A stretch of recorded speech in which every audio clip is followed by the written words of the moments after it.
Welcome guys, जेके lawn job channel में आपका बहुत बहुत स्वागत है। आज के इस वीडियो में हम डिस्कस करने वाले रसायन विज्ञान भौतिक विज्ञान के मल्टीपल चॉइस क्वेश्चन। काफ़ी सारे क्वेश्चन यहाँ पर डिस्कस करने वाले हैं। पहले हम रसायन विज्ञान यानी कि केमिस्ट्री का कर लेते हैं, उसके बाद फिजिक्स के क्वेश्चन हम कर लेंगे। ठीक है, पहला क्वेश्चन है कि ड्यूटेरियम में कितने प्रोटॉन होते हैं। How many proton are there in deuterium. आपके सामने ऑप्शन है कि 1, 0, 3, 2। चार ऑप्शन आपको दे रखे, आपको वन ऑप्शन सिलेक्ट कर लेना है और आपको ये मान के चलना है कि आप अपना एग्ज़ाम दे रहे हो। सो गाइज, आपने अपने ईमानदार से वन ऑप्शन सिलेक्ट कर लिया होगा कि ड्यूटेरियम में कितने प्रोटॉन होते हैं। ये मान के चलो कि आपसे एग्जाम में पूछ लिया क्वेश्चन, अब आप क्या करोगे। इसका राइट ऑप्शन हो जाएगा आपका 1। कितने प्रोटॉन होते हैं? 1। नेक्स्ट,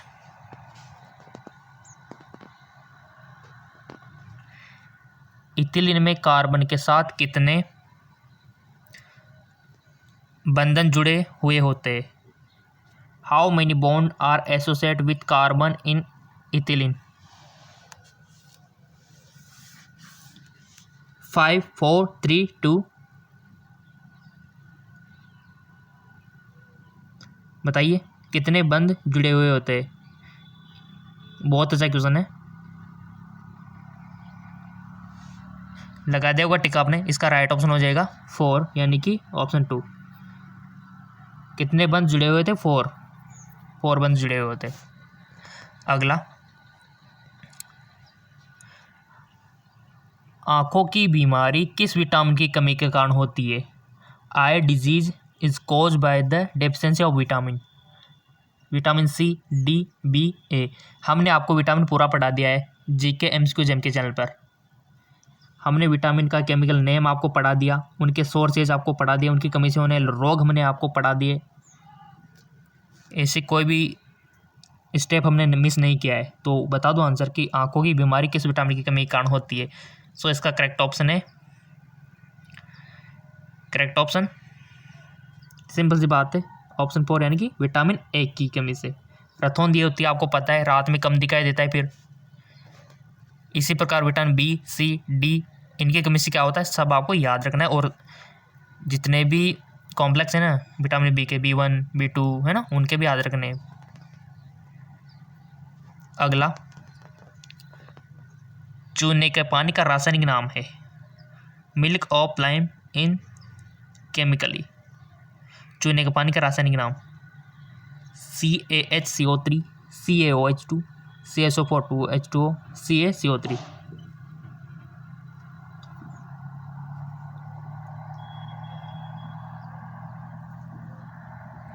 इसका राइट ऑप्शन हो जाएगा आपका CaOH2। नेक्स्ट, पेनिसिलिन एक है हार्मोन, विटामिन, एंटीबायोटिक या फिर जबरनाशक। पेनिसिलिन एक है।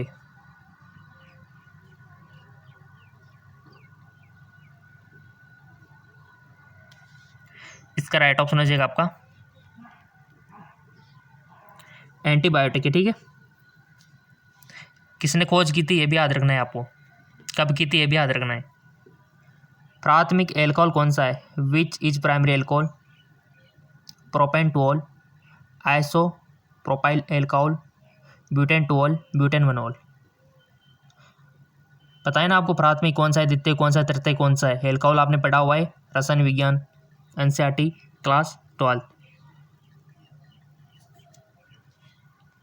Primary alcohol right option is butanol. ठीक है, ब्यूटेनवनॉल।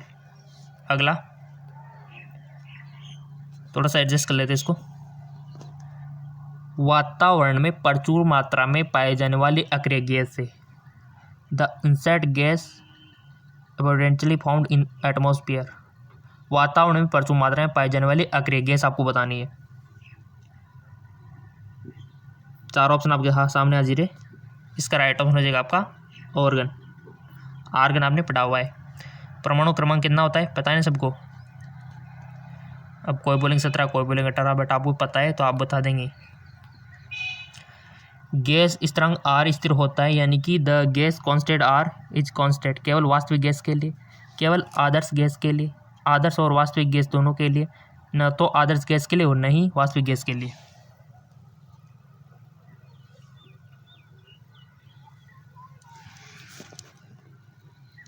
इसका राइट ऑप्शन है केवल आदर्श गैस के लिए, ओनली आइडल गैस।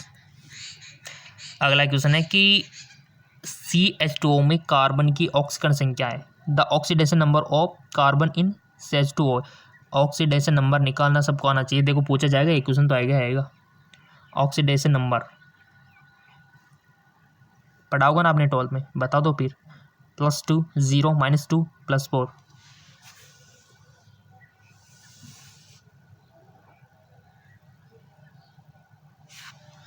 सो इसका राइट ऑप्शन है आपका 0।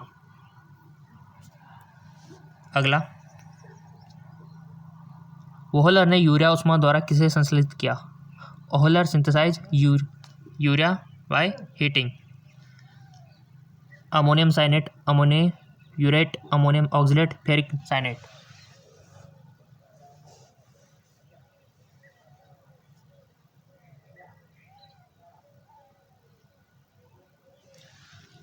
बहुत अच्छा है। इसका राइट ऑप्शन हो जाएगा आपका अमोनियम साइनेट। अमोनियम साइनेट। निम्न में से किसका सबसे अधिक कैलोरी मान है? Which of the following has a highest calorie value? वसा, विटामिन, प्रोटीन, कार्बोहाइड्रेट।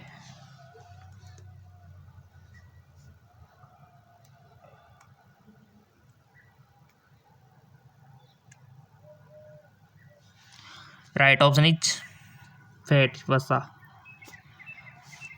अगला, निम्न में से कौन सा एक अणुसंख्यक गुणधर्म है? Which of the following is a colligative property?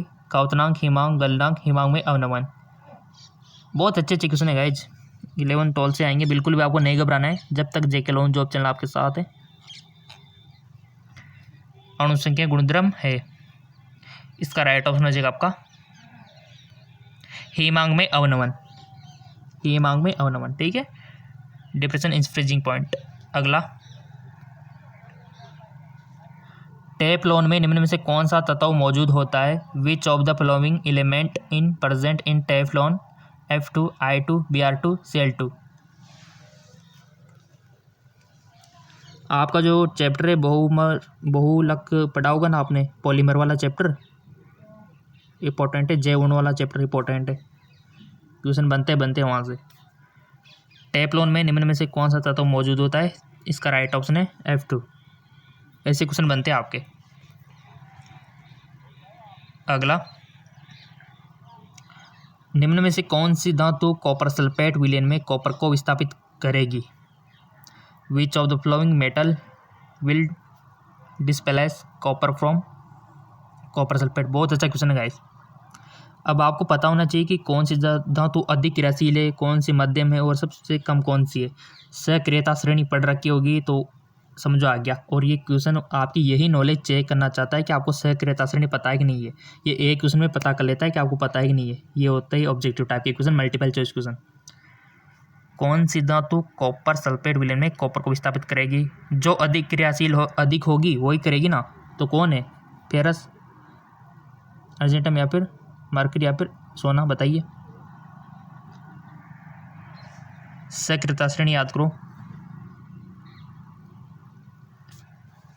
Right option हो जाएगा आपका फेरस, क्योंकि यही अधिक अभिक्रियाशील है। देख लेना, अभी भी वक्त है सक्रियता श्रेणी को। उसमें आपको दे रखा है कि धातुओं को अधिक क्रियाशील थे कम अभिक्रियाशील की ओर क्रम में जमाया हुआ। इस प्रकार धातु दे रखे आपको मैग्नीशियम है ना, एल्यूमिनियम, जिंक, फेरस, ऐसे दे रखा होगा, कॉपर, इस तरह क्रम दे रखा होगा, उसको याद कर लेना। हर जगह काम आएगी ये आपके सक्रियता श्रेणी। अगला, एमओ सिद्धांत के आधार पर निम्न में से किसका अस्तित्व नहीं हो सकता है? Which of the flowing can not exist of the basis of the MO theory? इसका राइट ऑप्शन हो जाएगा आपका H2। अगला, निम्न में से कौन से विलयन एमोन का उच्चतम पीएच होगा? LOH3, K2CO3, NaOH, Na4OH। निम्न में से कौन से विलयन अनमोल का उच्चतम पीएच होगा? तो right option is NaOH। Next, एक अभिक्रिया में X+2Y उत्पाद अभिक्रिया की आणुकता है 1032। Right option is 3। अगला, बेकिंग सोडा है, फॉर्मूला सारे याद रखने हैं आपको। देखो,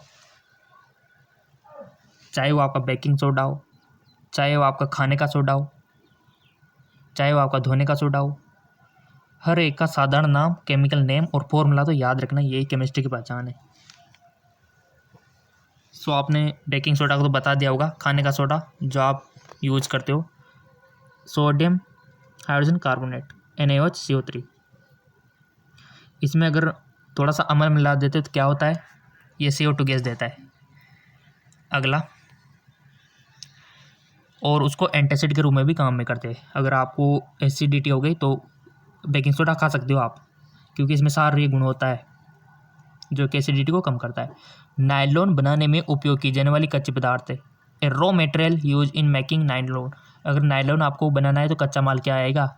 इथाइलिन, मेथिल मेथाइक्रोप्टॉन, ब्यूटाडाइन या फिर एडपिकमल। नायलॉन बनाने में तो इसका राइट ऑप्शन है एडिपिक अमल। क्या लोगे कच्चा माल? एडिपिक अमल। अगला क्वेश्चन, ग्रेफाइट है सुचालक, उष्मा का कुचालक, विद्युत का कुचालक, उष्मा का सुचालक। बहुत अच्छा क्वेश्चन है। इसका राइट ऑप्शन हो जाएगा आपका उष्मा का सुचालक। उष्मा का सुचालक।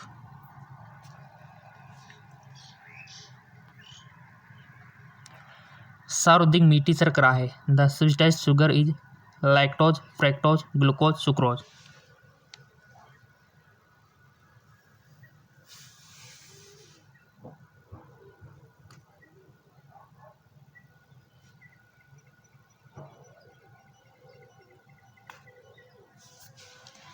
सर्वाधिक मीठी शर्करा है तो इसका राइट ऑप्शन है फ्रैक्टोज। फ्रैक्टोज।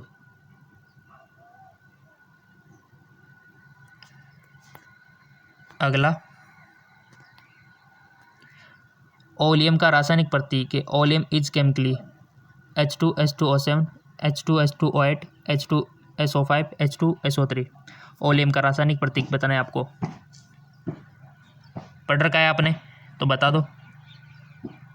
सो इसका राइट ऑप्शन है H2S2O7। याद रखना इसको, H2S2O7 ओलियम बोलते हैं इसको। अगला, ब्रोमीन और KOH के साथ एस्टामाइड की अभिक्रिया से होता है methyl amine, ethyl alcohol, ethyl amine या फिर इथेन। ब्रोमीन और KOH के साथ एसिटाइड की अभिक्रिया से होता है तो right option is methyl amine. Methyl और एमीन, ठीक है, मेथिल एमीन। किस तत्व का आयनन एंथैल्पी सबसे कम होता है? Which element has the lowest? ये पिछली बार भी पूछा जा चुका है क्वेश्चन। क्लोरीन, फ्लोरीन, हाइड्रोजन सब कुछ यहाँ देख रहा है आपको। आयनन एंथैल्पी सबसे कम होती है, वो होती है Fr, ठीक है। अगला क्वेश्चन, अभी तो बहुत ही विज्ञान के भी करने हैं ना, क्योंकि आपको काफ़ी सारे क्वेश्चन चाहिए। नाइट्रोजन परमाणु में 3 अयुग्मित ध्रुवों की वरीयता द्वारा समझाया जा सकता है। अनिश्चित सिद्धांत, हुंड का नियम, पाउली का सिद्धांत, अहोभाव का सिद्धांत। तो राइट ऑप्शन क्या होगा इसका? इसका राइट ऑप्शन हो जाएगा हुंड का नियम। हुंड का नियम 11th में पढ़ा होगा आपने, डी ब्रोगली भी पढ़ी होगी, तो कोई दिक्कत वाली बात ही नहीं है। अब कर लेते हैं हम भौतिक विज्ञान फिजिक्स के। अगला है आपका भौतिक विज्ञान। Which temperature the centigrade and Fahrenheit scale equal, यानी कि आपका जो कौन से टेम्परेचर पे आपका जो डिग्री सेंटीग्रेड है और फ़ारेनहाइट है समान होगा। इसका राइट ऑप्शन हो जाएगा आपका, पहले आप बताओ, बिल्कुल -40 डिग्री सेल्सियस। इसका ध्यान रखना थोड़ा सा। किस ताप पर सेंटीग्रेड और फ़ारेनहाइट स्केल एक समान होंगे? 40 डिग्री सेल्सियस। ऐसे क्वेश्चन आते हैं आपके।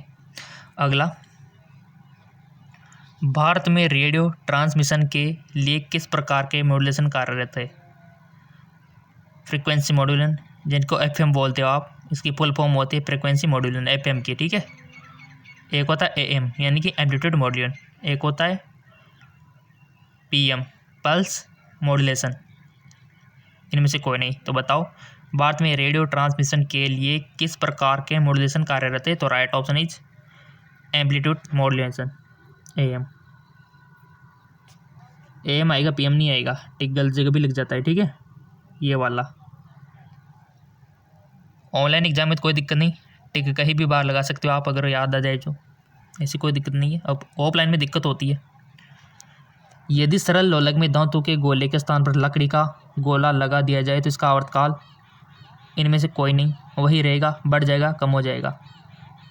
यदि सरल लोलक में धातु के गोले के स्थान पर लकड़ी का गोला लगा दिया जाए तो इसका आवर्तकाल? क्या इफेक्ट पड़ेगा आवर्तकाल पे? वो होगा आपका, वही रहेगा, कुछ प्रभाव नहीं पड़ेगा, ठीक है, वही रहेगा। अगला, यदि पृथ्वी की त्रिज्या को 2% कम कर दिया जाए तथा द्रव्यमान वही रखा जाए यानी कि स्थिर रखा जाए तो पृथ्वी की सतह पर पिंड का भार होगा, वही रहेगा। इनमें से कोई नहीं, बढ़ जाएगा, घट जाएगा। बहुत अच्छा क्वेश्चन है, बन सकता है एग्जाम में। अभी सोच लिया होगा आपने, नहीं सोचा है तो सोचो, क्योंकि हमने आपसे बोला था कि एग्जाम आप दे रहे हो, यूँ मानो अभी दे रहे हो, अभी कभी। तो इसका राइट ऑप्शन है बढ़ जाएगा। नेक्स्ट, यदि एक पिंड की गतिज ऊर्जा का मान उसके प्रारंभिक मान का 4 गुना कर दिया जाए तो नया संवेग होगा। यदि एक पिंड की गतिज ऊर्जा का मान उसके प्रारंभिक मान का 4 गुना कर दिया जाए तो नया संवेग स्थिर रहेगा। इसके प्रारंभिक मान का 4 गुना हो जाएगा, इसके प्रारंभिक मान का 2 गुना हो जाएगा, इसके प्रारंभिक मान का 3 गुना हो जाएगा। तो राइट ऑप्शन क्या होगा? हम तो बताएंगे सही, पहले तो आपको बताना है। हम तो हर एक क्वेश्चन का आंसर बताएंगे, एक को भी नहीं छोड़ेंगे, सबका आंसर बताएंगे, लेकिन पहले आप तो सिलेक्ट करो। इसका राइट ऑप्शन हो जाएगा इसके प्रारंभिक मान का 2 गुना हो जाएगा, प्रारंभिक मान का 2 गुना। नेक्स्ट, एक तनी रबर में, एक स्ट्रेंच रबर में गतिज ऊर्जा होती है, स्थितिज ऊर्जा होती है। एग्जाम्पल पता होंगे तो आप बता देंगे होंगे, गतिज ऊर्जा के एग्जाम्पल, स्थितिज ऊर्जा के एग्जाम्पल, पेशीय ऊर्जा के, पेशीय गति के जितने भी एग्जाम्पल है। तो इसका राइट ऑप्शन है स्थितिज ऊर्जा अधिक होती है, ठीक है।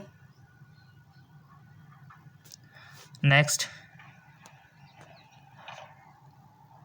हाइजन की वेव थ्योरी किसकी व्याख्या नहीं कर सकती है? ध्रुवीकरण, विवर्तन, फोटो इलेक्ट्रिकल इफेक्ट, व्यतिकरण। हाइजन की वेव थ्योरी किसकी व्याख्या नहीं कर सकती है? Right option is photo electrical effect, इसकी व्याख्या नहीं कर सकती है। किरचॉफ के प्रथम और द्वितीय नियम के संरक्षण पर आधारित है। पढ़ रखा है ना आपने किरचॉफ का नियम? ऊर्जा और आवेग, द्रव्यमान और आवेश, आवेश और ऊर्जा, इनमें से कोई नहीं। बहुत अच्छा क्वेश्चन है, किरचॉफ के नियम से भी क्वेश्चन बनता है गाइस। नियम सिद्धांत तो आपको सारे याद रखने हैं, फिजिक्स केमिस्ट्री के हम काफ़ी बार बोल चुके हैं कि नोटबुक में लिख लो। काफ़ी सारे आपके जितने भी नियम है, जितने भी सिद्धांत है, जितने भी फॉर्मूले है फिजिक्स केमिस्ट्री के, जितने भी इसके बेसिक विमाएँ हैं, इनको आप लिख सकते हो गाइस, ये आप कर सकते हो। ऐसा नहीं कि भारी चीज़ें, ये आप कर सकते हो, कोई भी कर सकता है, आप जरूर कर सकते हो इसको गाइस। एग्ज़ाम के टाइम पे आपका फ़ायदा है, क्योंकि कंपटीशन तो बहुत हाई है ना, इसलिए। तो राइट ऑप्शन इज आवेश और ऊर्जा, आवेश और ऊर्जा ये होता है। किरचॉफ के प्रथम और द्वितीय नियम के संरक्षण पर आधारित है आवेश और ऊर्जा, ठीक है, ये है आधारित। अगला,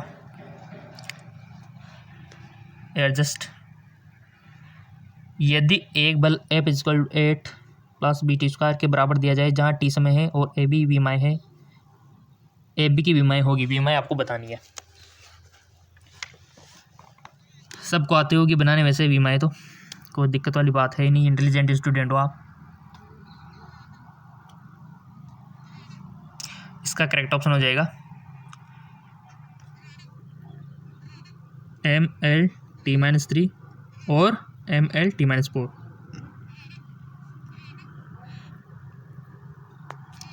अगला, इनमें से कौन कथन सत्य है? Which of the flowing true?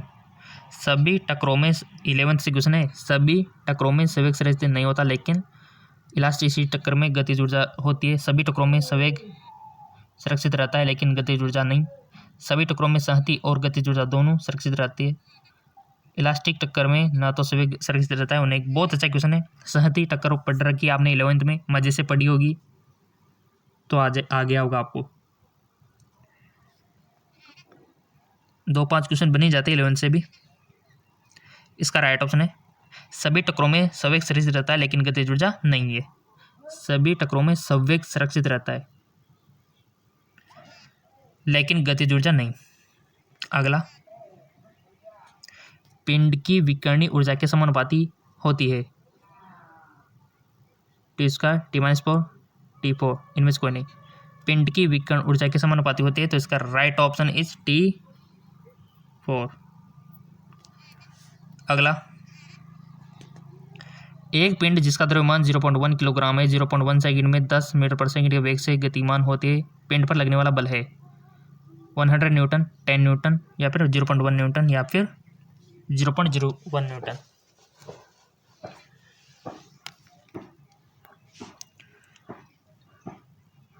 इसका राइट ऑप्शन है 10 न्यूटन। अगला, एक गेंद ऊंचाई h से फेंकी जाती है और दूसरी 2h से। दोनों गेंदों की भूमि तक गिरने में लगा समय का अनुपात बताओ। ये भी 11th का क्वेश्चन है और ऑप्शन है कि 1:2, √2:1, या फिर 1:2, 2:1। Right option 1:2। एक सीधे लंबे धारावाहक चालक के कारण चुंबकीय प्रेरण की रेखाएं 100% चुंबकीय प्रेरण से तो क्वेश्चन आता है। तार के लंबवत होती है, संकेंद्रित वृत्त तार के समांतर होती है, इनमें से कोई नहीं। बहुत अच्छा क्वेश्चन है।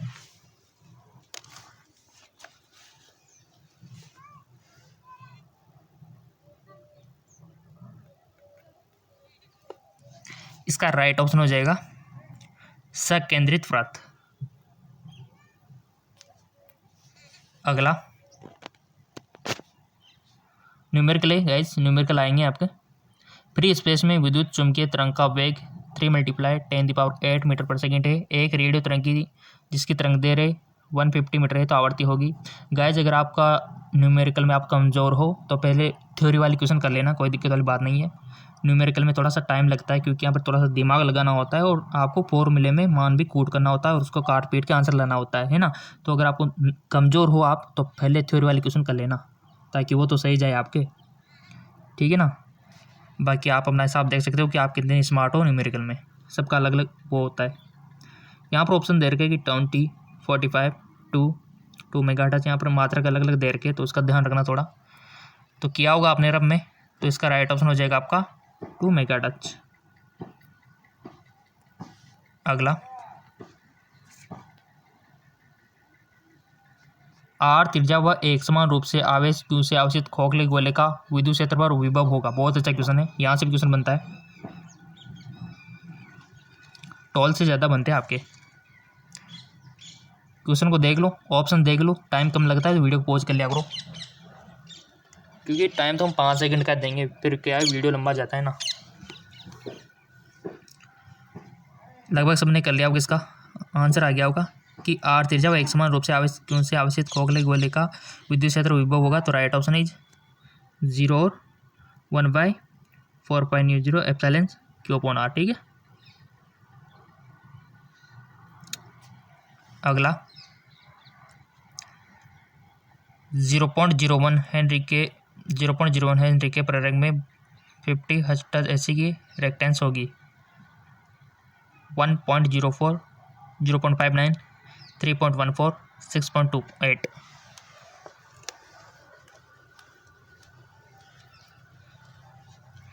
इसका राइट ऑप्शन इज 3.14। अगला, एक प्रिज्म का अपवर्तन कोण ए है और प्रिज्म का अपवर्तन कोण A/2 है, तब न्यूनतम विचलन होगा। सो गाइज वो होगा न्यूनतम विचलन 180 डिग्री माइनस 2 है। ऐसे क्वेश्चन, ये देखो अगला क्वेश्चन फिर चुंबक से आ गया, और चुंबक से 100% क्वेश्चन आएगा आपका लोहा जो पैरामैग्नेटिक है, डायमैग्नेटिक है, यहाँ से क्वेश्चन बनता है। अगला क्वेश्चन है कि वह पदार्थ जिनमें प्रत्येक परमाणु का चुंबकीय आघूर्ण शून्य नहीं होता है कहलाता है। चुंबकीय आघूर्ण शून्य नहीं होता क्या कहलाता है? फेरोमैग्नेटिक, डायमैग्नेटिक या फिर फेरीमैग्नेटिक यानी फिर पैरामैग्नेटिक। लोह चुंबकीय, प्रतिचुंबकीय, फेरी मैग्नेटिक या अनुचुंबकीय। चुंबकीय आघूर्ण शून्य नहीं होता है। बहुत अच्छा क्वेश्चन है, और ये जितने भी है ना इसको अच्छे से पढ़ लेना, क्वेश्चन बनता है यहाँ से। और एग्जाम्पल भी देख लेना, इनके काफ़ी सारे एग्जाम्पल है, जितने हो सके एग्जाम्पल याद कर लेना, क्योंकि आपसे पूछा जा सकता है कि निम्न में से कौन सा लोहा चुंबक तत्व है। उदाहरण 4 दे दिए जाएंगे, 3 तो और होंगे और एक लोहा चुंबक तत्व का होगा, तो आपको 1 ऑप्शन सेलेक्ट करना होगा। यहाँ तो कर लिया होगा ना आपने कि चुंबकीय आघूर्ण शून्य नहीं होता है, तो किसका नहीं होता है? अणु चुंबक तत्व यानी कि पैरामैग्नेटिक्स का। अगला, एडजस्ट, किसी नाभिक की औसत बंधन ऊर्जा प्रति न्यूक्लियन का क्रम होता है 8 electronvolt, 8 mega electronvolt, 8 kilo electronvolt या फिर 8 जूल। किसी नाभिक की औसत बंधन ऊर्जा प्रति न्यूक्लियन का क्रम होता है, सो वो होता है 8 मेगा इलेक्ट्रोवोल्ट। अगला, यह दे रखा है कि P वेक्टर Q वेक्टर के बीच का कोण होगा। P plus Q vector, P vector minus Q vector के बीच का कोण होगा सिर्फ 180, 19, 180, 0 डिग्री और 180 के बीच, इनमें से कोई नहीं। बहुत अच्छा क्वेश्चन है। वेक्टर आपने पढ़ रखे 11th में, तो बता दो ना। तो इसका राइट ऑप्शन है 0 डिग्री और 180 डिग्री के बीच। अगला, निम्न में से कौन सा गेट किसी डिजिटल सर्किट के लिए बिल्डिंग ब्लॉक के रूप में कार्य करता है? नॉट गेट से तो 101% क्वेश्चन आएगा, 101% हम लिख देते हैं इसको। गेटों से तो क्वेश्चन आता है। और पूरा का पूरा सेमी कंडक्टर चैप्टर इंपॉर्टेंट है। सेमी कंडक्टर काफ़ी बार बोल चुके हैं हम, अर्धचालक वाला चैप्टर, जिसमें आपका डायोड है, ट्रांजिस्टर है, संधारित्र है, कैपेसिटर जिसको आप बोलते हो, डायोड है, और आपका जेनर डायोड है, काफ़ी सारे इंस्ट्रूमेंट है गाइस टूल से। निम्न में से कौन सा गेट किसी डिजिटल सर्किट के लिए बिल्डिंग ब्लॉक के रूप में काम करता है? इनका याद रखना है आपको, कितना इनपुट डालेंगे कितना आउटपुट मिलेगा, इनके फॉर्मूले भी है, और कौन कौन सा गेट मिलकर क्या बनाता है वो भी याद रखना है आपको, पूछा जाता है क्वेश्चन। इसका करेक्ट ऑप्शन हो जाएगा नॉट गेट। अगला, भंवर धारा उत्पन्न होती है, eddy current are produce electromagnetic brush से, ये सभी इंडक्शन करने से या फिर स्पीडोमीटर से। तो राइट ऑप्शन इज ये सभी। अगला, ध्वनि में डॉपलर इफेक्ट का कारण है प्रक्षेपक की गति, हस्तस्रोत की गति, हस्तस्रोत और प्रक्षेपक की सापेक्ष गति, इनमें से कोई नहीं। और हाँ, मॉर्निंग में जो वीडियो डाला था वो किसको नहीं मिला, जूलॉजी का और बॉटनी का, अच्छा वीडियो था, 30-35 मिनट का, लिंक दे दिया नीचे, अगर आपको नहीं मिला होगा तो। दूसरे चैनल पर अपलोड कर दिया तो इसलिए नहीं मिला होगा आपको, लिंक दे दिया हमने डिस्क्रिप्शन में। इस वीडियो खत्म होते देख लेना। ध्वनि में डॉपलर इफेक्ट का कारण है, तो राइट ऑप्शन हो जाएगा आपका हस्तस्रोत और प्रक्षेपक की सापेक्ष गति, हस्तस्रोत और प्रक्षेपक की सापेक्ष गति। अगला, बर्नौली का समीकरण के संरक्षण का एक परिणाम है। बर्नौली के प्रमेय सब आपने पढ़ रखी है, सिद्धांत पढ़ रखा है, नियम भी पढ़ रखा है, तो बता दो ना। बर्नौली का समीकरण के संरक्षण का एक परिणाम है ऊर्जा, द्रव्यमान, रेखीय संवेग, कोणीय संवेग। बर्नौली का समीकरण डैश के संरक्षण का एक परिणाम है, सो इसका राइट ऑप्शन है ऊर्जा। ऊर्जा के संरक्षण का नियम का एक परिणाम है। और जो डिस्क्रिप्शन में लिंक दे रखा है बॉटनी जूलॉजी का, उसको वीडियो को देख लो अभी कभी।